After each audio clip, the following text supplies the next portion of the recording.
अहम खबर कराची से। कराची में सीटीडी एहलकार भी डकैती की वारदातों में मुलव्वस निकले। कराची में काउंटर टेररिज्म डिपार्टमेंट के एहलकार भी डकैती की वारदातों में मुलव्वस निकले। कराची में डकैती की वारदातों में सीटीडी एहलकारों के मुलव्वस होने का इंकशाफ हुआ है। इस सिलसिले में 3 एहलकारों को गिरफ्तार करके इनके खिलाफ मुकदमा दर्ज कर लिया गया है।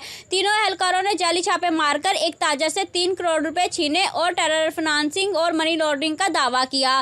डीआईजी ने मजीद कहा कि मुतासरा ताजर सुनार का काम करता है जो कराची से मुल्तान जा रहा था। वाक़े में मुलव्वस तीनों एहलकारों मजहर, शुएब और हसन को नौकरी से बरतरफ करने की सिफारिश कर दी है। हमायती न्यूज़ से मोहम्मद वकार भट्टी की रिपोर्ट। मजीद खबरों के लिए देखते रहें हमायती न्यूज़ HD।